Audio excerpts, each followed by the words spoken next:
Page number 64 ನೋಡಿ. Page number 64. Page number 64 ಯಾರಾದ್ರೂ ಒಬ್ರು ಓದ್ರಿ.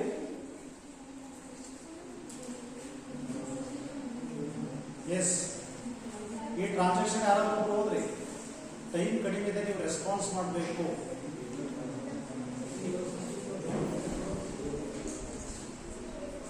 ನೋಡಿ, Hemant started business with cash.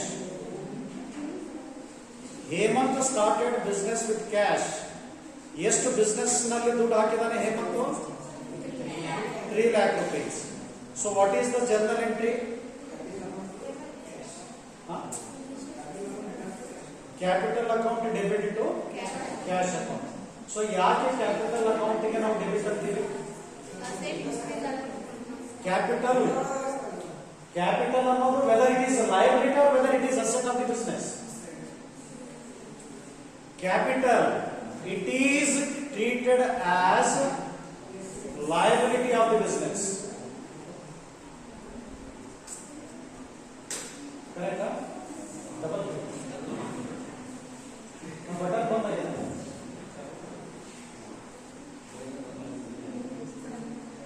ಏನು ಕೂಡ ಮತ್ತೆ ಅದರ ಇದು ಮಾಡ್ತಾ ಕುಂತೇ ಇಲ್ಲ ಬಿಡಿ ಬಿಡಿ.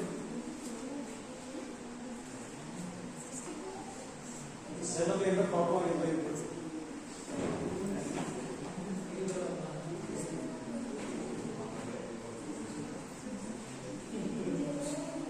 ನೋಡಿ,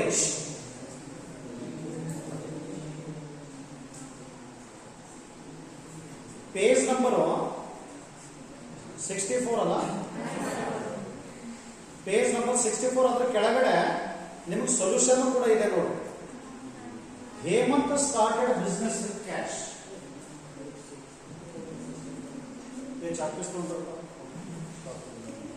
Hemant started business with cash. ಅವನೇನು ಹೇಳಿದ್ರು ಸರ್, ಇದರ journal entry capital account debit to cash account ಆಗುತ್ತೆ ಅಂತ. ಇಲ್ಲಿ ನೋಡ್ರಿ, ನೀವು ಪೇಜ್ ನಂಬರ್ 65 ಅಂದ್ರೆ ಇಲ್ಲಿ ಆನ್ಸರ್ ಇದೆ ನೋಡ್ರಿ.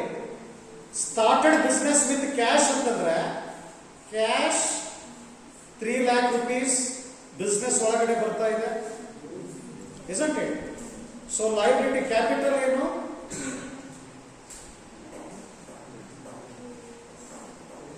ಸೊ ಕ್ಯಾಪಿಟಲ್ ಏನಿದೆ? Capital weather it is A liability of the business or else asset of the business? Liability of the business. Okay, ಆ ಟೈಪ್ ನೀವು ತಿಳ್ಕೊಳ್ಳಿ. ತಿಳಿತಾ?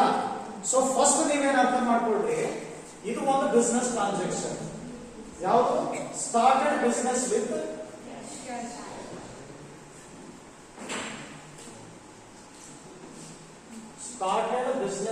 ಕ್ಯಾಶ್. ಈಗ ನಾನು ಜರ್ನಲ್ ಎಂಟ್ರಿ ನೀವು ಹೇಳಬೇಕು, ಕೆಲವರು ಹೇಳ್ತೀರಿ capital account debit to cash account. ಇದು ಕರೆಕ್ಟ್ ಜರ್ನಲ್ ಎಂಟ್ರಿನಾ? ಯಾಕೆ ಹಿಂಗೆ ಆಗುತ್ತೆ?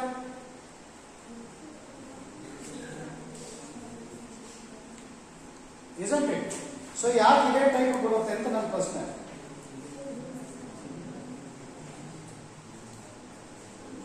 ಈಗ ಇಲ್ಲಿ ನೋಡಿ, ಒಂದು ಬಿಸ್ನೆಸ್ ಇದೆ ಅಂತಂದ್ರೆ ಆ ಬಿಸ್ನೆಸ್ ಒಳಗಡೆ ಏನ್ ಬರ್ತಾ ಇದೆ ಅನ್ನೋದು ಮುಖ್ಯ.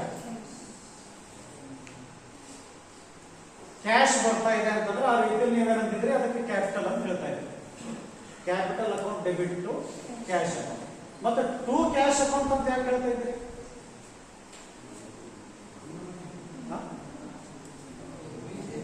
ಟು ಕ್ಯಾಶ್ ಅಕೌಂಟ್ ಅಂತ ಹೇಳ್ತಾ ಇದ್ದೀರಲ್ಲ, ಬಿಸ್ನೆಸ್ ಪಾಯಿಂಟ್ ಆಫ್ ವ್ಯೂ ನೋಡ್ಬೇಕು. ಬಿಸ್ನೆಸ್ ಪರ್ಸ್ಪೆಕ್ಟಿವ್ ಇಂದ ನೋಡ್ಬೇಕು. ಬಿಸ್ನೆಸ್ ಒಳಗಡೆ ಕ್ಯಾಶ್ ಬರ್ತಾ ಇದೆನೋ, ಬಿಸ್ನೆಸ್ ಒಳಗಡೆ ಬಿಸ್ನೆಸ್ ಇಂದ ಕ್ಯಾಶ್ ಹೋಗ್ತಾ ಇದೆ, ಕ್ಯಾಶ್ ಬರ್ತಾ ಇದೆ ಅಂತಂದ್ರೆ ವಾಟ್ ಇಸ್ ದ ಜರ್ನಲ್? ವಿಚಾರ ಮಾಡಿ. ಎಸ್, ನಾನು ಕೇಳ್ತಾ ಇದ್ದೀನಿ, ಈ ಜರ್ನಲ್ ಎಂಟ್ರಿ ಕರೆಕ್ಟಾ? Capital account debit to cash account. Cash ಇಲ್ಲಿ ಬಿಸ್ನೆಸ್ ಒಳಗಡೆ ಬರ್ತಾ ಇದೆ, ಬಿಸ್ನೆಸ್ ಇಂದ ಕ್ಯಾಶ್ ಹೋಗ್ತಾ ಇಲ್ಲ. Cash comes in to the business, cash is not going out of the business. ಕರೆಕ್ಟಾ? ಸೊ ಮತ್ತೆ ಈ ಜರ್ನಲ್ ಎಂಟ್ರಿ ಕರೆಕ್ಟಾ ಅಂತ ವಿಚಾರ ಮಾಡಿ.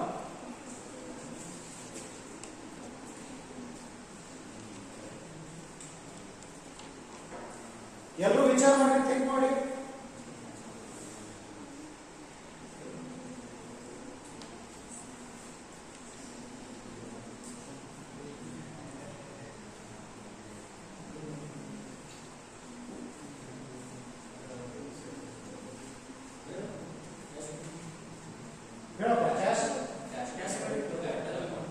Cash account debit to capital account ಅದನ್ನು ಬರ್ದ್ಬಿಡ್ತೀನಿ.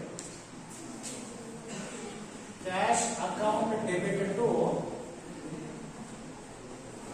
Capital account. ಕ್ಯಾಶ್ ಅನ್ನೋದು ಯಾವುದಕ್ಕೆ ಸಂಬಂಧಪಟ್ಟಿದೆ? ರಿಯಲ್ ಅಕೌಂಟಿಗೋ ಯಾವುದಕ್ಕೆ?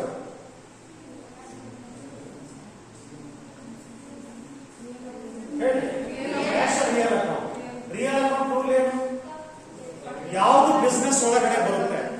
Debit what comes in to the business, credit what goes out of the business. Business ಒಳಗಡೆ ಏನ್ ಬರ್ತಾ ಇದೆ ಈಗ? ಕ್ಯಾಶ್ ಬರ್ತಾ ಇದೆ. ಸೊ ಅಂದ್ರೆ ಇವ್ರು ಹೇಳಿದ್ ಕರೆಕ್ಟಾ? ಯಾರು ಹೇಳಿದ್ರು answer?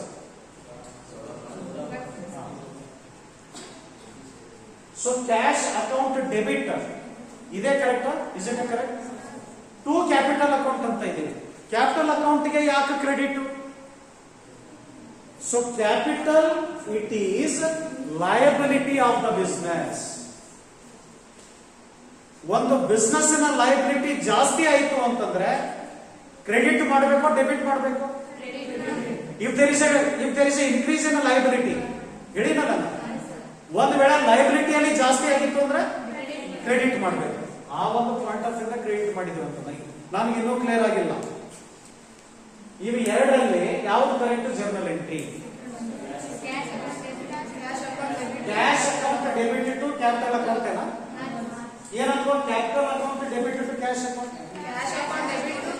Cash account debit to capital account correct. ಯಾಕಪ್ಪ ಅಂದ್ರೆ ಯಾವಾಗ ಒಂದು ಬಿಸ್ನೆಸ್ ಅನ್ನು ಸ್ಟಾರ್ಟ್ ಮಾಡ್ತಾರೆ ವಿತ್ ದಿ ಕ್ಯಾಶ್ ಅಂತಂದ್ರೆ ಆ ಕ್ಯಾಶ್ ಬಿಸ್ನೆಸ್ ಒಳಗಡೆ ಬರುತ್ತೆ. Cash comes in to the business. ಅದು ಕೊಟ್ಟೋರು ಯಾರು? Who has given? ಅವ್ರ ಹೆಸರು ಬರೆಯೋ ಬದಲಾಗಿ ನಾವೇನಂತೀವಿ? ಕ್ಯಾಪಿಟಲ್ ಅಕೌಂಟ್ ಅಂತ ಬರೀತೀವಿ. ಅಂದ್ರೆ ನಿಮ್ಮೆಲ್ಲರಿಗೂ ಕೂಡ ಏನಪ್ಪ ನೀವು ಹೇಳಿದ್ದು ಇದು ಕರೆಕ್ಟ್ ಅಲ್ಲ, ತೊಂದರೆ ಇಲ್ಲ, ಬಟ್ ನೀವೇನು ಪ್ರಯತ್ನ ಪಡ್ತಾ ಇದ್ರಲ್ಲ, it's a good. Then next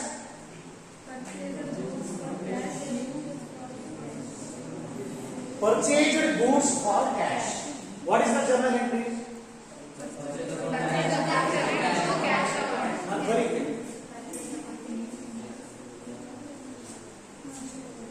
Purchased goods for cash. ಇವೆಲ್ಲ ಏನಿವೆಲ್ಲ ನಾನು ಬರೀತಾ ಇದ್ದೀನಲ್ಲ ಇವಾಗ ಬೋರ್ಡ್ ಮೇಲೆ, ಜರ್ನಲ್ ಎಂಟ್ರೀಸ್ ಗಳ ಅಲ್ಲ.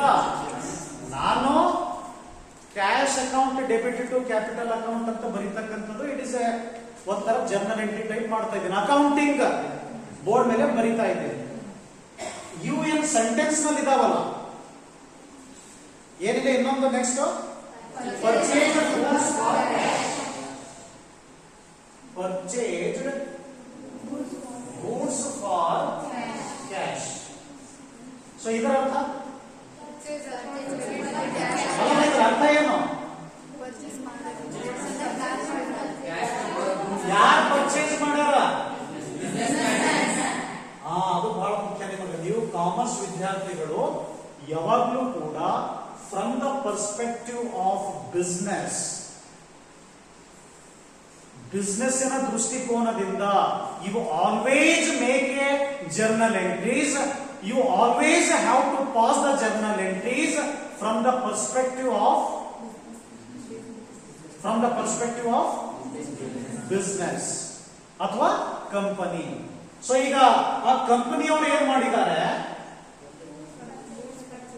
Purchase goods for cash. ಈಗ ಆ ಬಿಸ್ನೆಸ್ ಪರ್ಸ್ಪೆಕ್ಟಿವ್ ಇಂದ ನೋಡ್ರೆ what is the general entry? Purchase account debit to cash account. ನೋಡ್ರಿ ಮತ್ತೇನಾದ್ರೂ ಕನ್ಫ್ಯೂಷನ್? ರೂಲ್ ಅಪ್ಲಿಕೇಬಲ್ ಆಗ್ತಾ ಇದೆ ಇಲ್ಲಿ? Are you using the rule of accounting? Real account rule, nominal account rule, personal account rule. Sir ಇದಕ್ಕೆಲ್ಲ nominal personal ಬರ್ತದೆ sir. ಏನು goods ಅದನ್ನು asset, tangible not intangible, tangible asset ಗೂಡು ಯಾವ್ದನ್ನು ಕೊಟ್ಟಿಲ್ಲ ಅಲ್ಲಿ. ಮತ್ತೆ ಇನ್ನೊಂದು ಯಾವುದು? ಕ್ಯಾಶ್ನು ಕೂಡ it's a tangible asset. Tangible assets ಗಳಿದ್ರೆ, ಇಂಟ್ಯಾಂಜಿಬಲ್ ಅಸೆಟ್ಸ್ ಗಳಿದ್ರೆ ಯಾವುದಕ್ಕೆ ಸಂಬಂಧಪಡುತ್ತೆ ಅದು? Real account. So real account rule ಏನಿದೆ? ಡೆಬಿಟ್. ಯಾವುದನ್ನ ಡೆಬಿಟ್ ಮಾಡ್ಬೇಕಂತಂದ್ರೆ ಯಾವುದು ಬಿಸ್ನೆಸ್ ಒಳಗಡೆ ಬರುತ್ತೆ. What comes in to the business, ಏನಾಗ್ತದೆ? Goods comes in to the business as per the real account rule. So that's why goods account debit. ಹಾಗೆ ಮಾಡೋ ಬದಲಾಗಿ ನಾವೇನ್ ಮಾಡ್ತಾ ಇದ್ವಿ? Purchase account debit to cash account. ಕ್ಯಾಶ್ನು ಕೂಡ ಒಂದು ಟ್ಯಾಂಜಿಬಲ್ ಅಸೆಟ್ ಆಗಿರೋದ್ರಿಂದ ಬಿಸ್ನೆಸ್ ಇಂದ ಹೋಗ್ತಾ ಇದೆ ಇದು. ನಮ್ಮ ರಿಯಲ್ ಅಕೌಂಟ್ ರೂಲ್ ಕೂಡ ಅದೇ ಇದೆ. ಏನಂತಿದೆ? Debit what comes in to the business. Goods are coming in to the business but cash is going out of the business. So cash ಹೊರಗಡೆ ಹೋಗ್ತಾ ಇರೋದ್ರಿಂದ ಅದಕ್ಕೆ ನಾವು ಕ್ರೆಡಿಟ್ ಮಾಡಿದ್ವಿ. ಇಲ್ಲಿ ಕೆಳಗೆ ನೋಡ್ರಿ ಸೊಲ್ಯೂಷನ್ ಏನ್ ಕೊಟ್ಟ ನಾವು? ಪೇಜ್ ನಂಬರ್ 65 ಅಂದ್ರೆ ಏನು ಅನಾಲಿಸಿಸ್ ಮಾಡಿರೋದು, ಜರ್ನಲ್ ಎಂಟ್ರಿ ಅಲ್ಲ. ಎರಡು ಆಸ್ಪೆಕ್ಟ್ಗಳು ಹ್ಯಾಂತ ಕೊಟ್ಟ.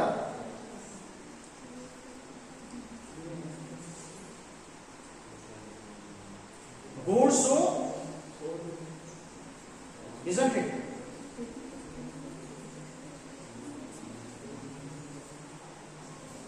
ಅದು ಕೆಳಗೆ ನೋಡ್ಬೇಡ್ಬೇಡಿ, ನೀವು ಕನ್ಫ್ಯೂಸ್ ಆಗ್ತದೆ. ಅದು ಬೇಡ. ನಾನು ಇದು ನೋಡಿದಾಗೆ ಜಸ್ಟ್ ನೀವು ಆನ್ಸರ್ ಮಾಡ್ತಾ ಹೋಗೋಣ. ನೆಕ್ಸ್ಟ್ ನೋಡ್ರಿ, sold goods. What is journal entry? ಇದನ್ನ ಆಮೇಲೆ ಬರ್ತೀನಿ. ನಾ ಕೆಳಗಿನ ಟೇಬಲ್ ನೋಡ್ಬೇಡಿ, ಇನ್ನೂ ಕನ್ಫ್ಯೂಸ್ ಆಗ್ಬೇಡಿ. ಜರ್ನಲ್ ಎಂಟ್ರೀಸ್ ಅಂತ ಇದರಲ್ಲೇ ಬರ್ತಾವೆ ಇನ್ನೊಂದು ಜರ್ನಲ್ ಎಂಟ್ರಿಗಳು, ಅದು ಹೋಗೋಣ. ಬಟ್ ಇದು ನಾವು ಊರಲ್ಲೇ ಡಿಸ್ಕಸ್ ಮಾಡೋಣ. ಸೋಲ್ಡ್ ಗೂಡ್ಸ್ ಫಾರ್ ಕ್ಯಾಶ್ ಅಂತ ತಿಳ್ಕೊಂಡು what is journal entry? Sales account debit, cash account debit to sales account. ಇದು ಬರ್ಬಿಡ್ತೀರ ಒಂದು ನಿಮಿಷ. ನೀವಲ್ಲಿ ನಮಗೆ ಹೇಳಬೇಕು ಸರ್, ರೂಲ್ ಅಪ್ಲಿಕೇಬಲ್ ಪ್ರಕಾರನೇ ನಾವು ಮಾಡಿದ್ದೀವಿ ಸರ್. ಇಲ್ಲಿ ನೋಡಿ, sold goods costing 30 rupees for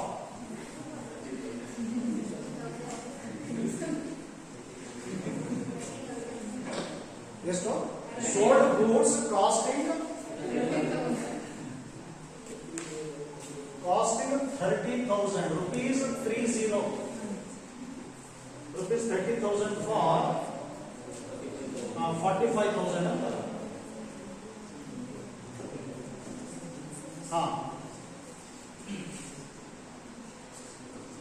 sold goods costing rupees 30,000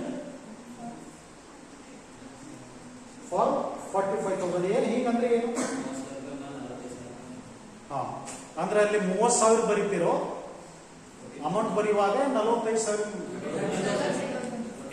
so ಅಂದ್ರೆ while mentioning, while recording this transaction, which amount you consider? I am asking you. So whether you consider 45,000 in journal entry or whether you consider 30,000.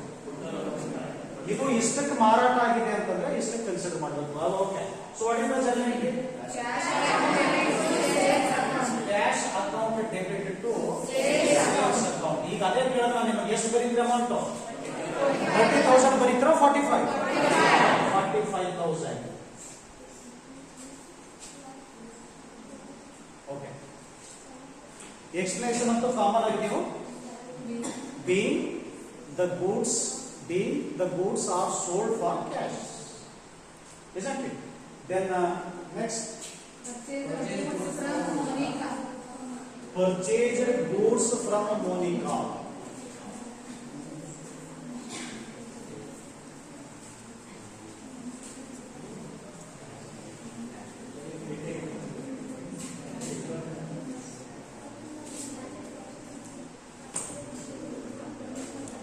ಮಧ್ಯದಲ್ಲಿ ಬರೀ